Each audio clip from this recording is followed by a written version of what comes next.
Okay, let's talk about beauty essentials for the face. I'm going to start with primers and moisturizers. I really like Clinique's moisturizers, whether it's gel or cream. They're really great. They're gentle on your skin. They work on everybody, super hypoallergenic. And I like to apply this before I even do a primer. Even for people who say they have oily skin, it's a really good thing to apply a moisturizer, especially if it has an SPF in it, because you always want to protect your skin. And I like to apply this with your traditional makeup sponge. What I do is I break it in half. This gives you a better, more, it's kind of like a bumpy surface on one end, and it really helps blend better.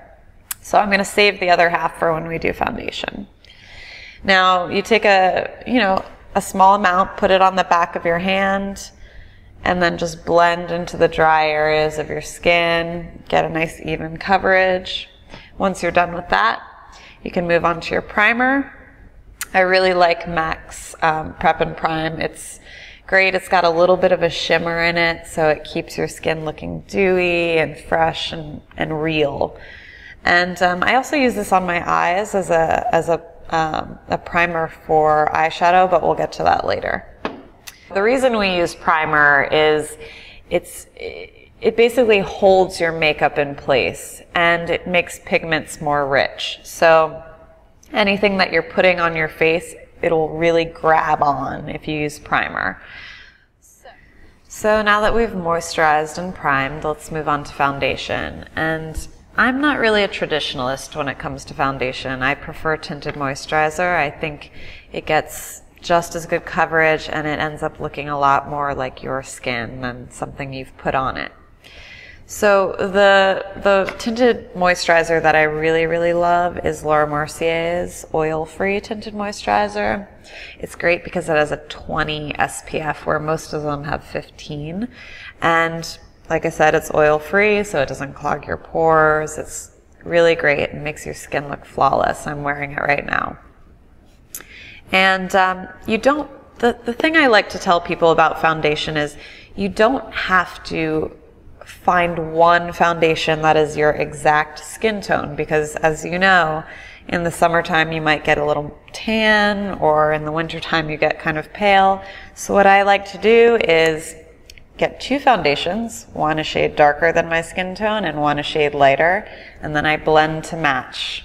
During the year it might change and I always have the right color this way.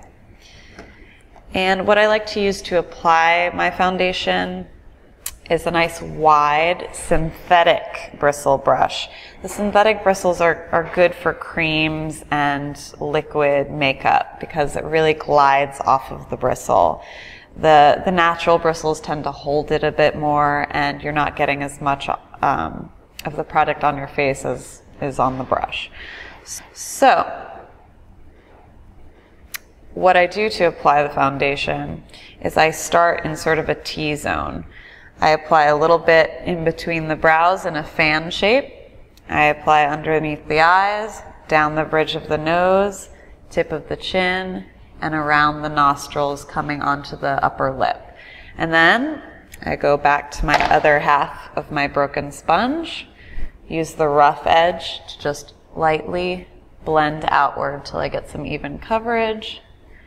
And once I'm done with that, I look at the sides of my face. Is there anything here in my skin that needs to be evened out? I go back in with a little bit more using my brush, blend down towards the jawline, and then again use my sponge to get a nice even coverage. So obviously many of us have breakouts, which brings us to our concealer. Now, you always want to use the concealer after the foundation because this gives you something to blend into, so it doesn't just look like it's sitting on top of your skin. My favorite concealers are the MAC Selects. And again, I do the same thing as I did with my foundation. I buy one shade darker, one shade lighter, blend to match. These are great because they're in like little paint tubes, so they're easy to squeeze out the exact amount you need, and you don't need a lot because they're very pigment rich. So I squeeze them out, I blend them around,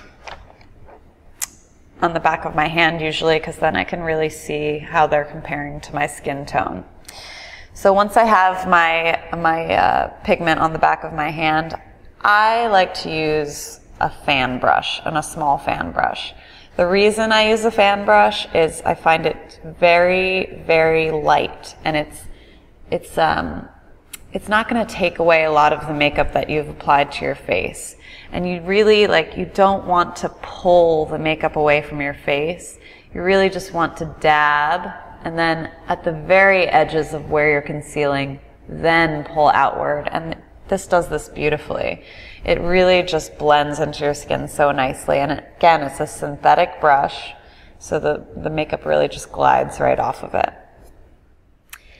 If you have a scar or something that really bothers you that you'd like to cover and the selects aren't pigment rich enough for that, there's a great product by Kryolan. And they come in, I'll show you this palette, they come in like every color of the rainbow. And they're great because they are just so thick and dense that they'll cover literally everything. And they're called Dermacolors. I mean, I've seen people cover red wine stains on their face, awful scars, and they just disappear. It's the greatest stuff ever. They sell them individually, or they sell them in a palette if you're a professional. And I use the same brush to apply it, that fan brush, because you really need a very, very little amount to cover anything, and this allows you to get the right amount.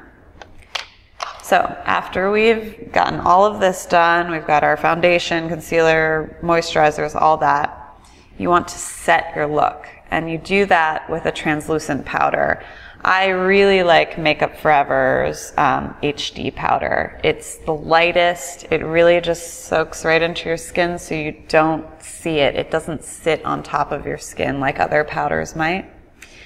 And the nice thing about this is it's got a controlled dispenser. It's got very little holes in here, so you don't get too much product coming out at a time, so you don't have, powder flying everywhere.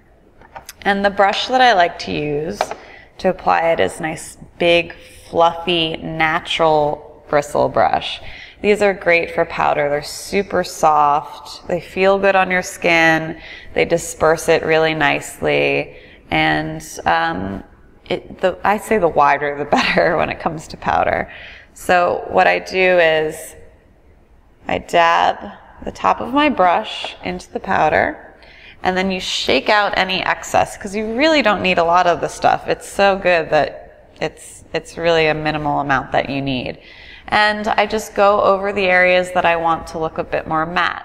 Now generally, it's the T-zone. I like to leave the cheekbones a little shimmery, a little dewy, because that's the place that you want to pop. Everybody wants those high, glowing cheekbones. So I go in down the sides of my nose, over the chin.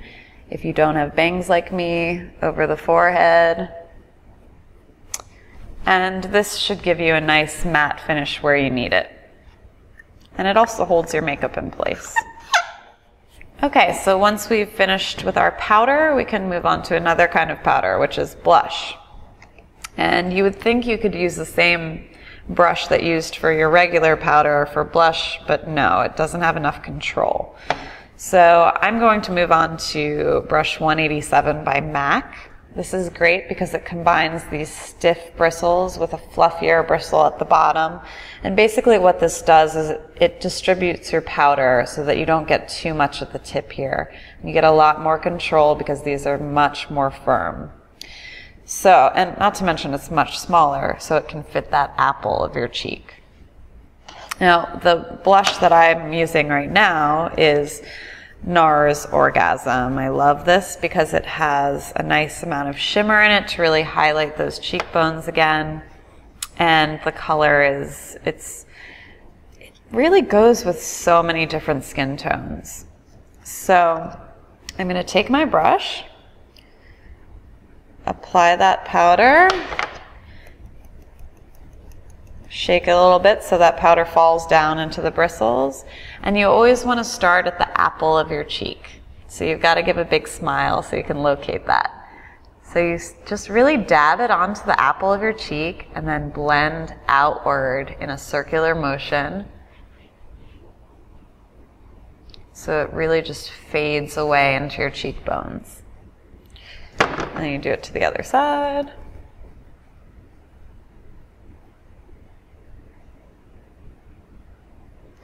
And it gives you a nice even look, and you can see how that glow just pops right off of my cheekbone. And that concludes makeup for the face.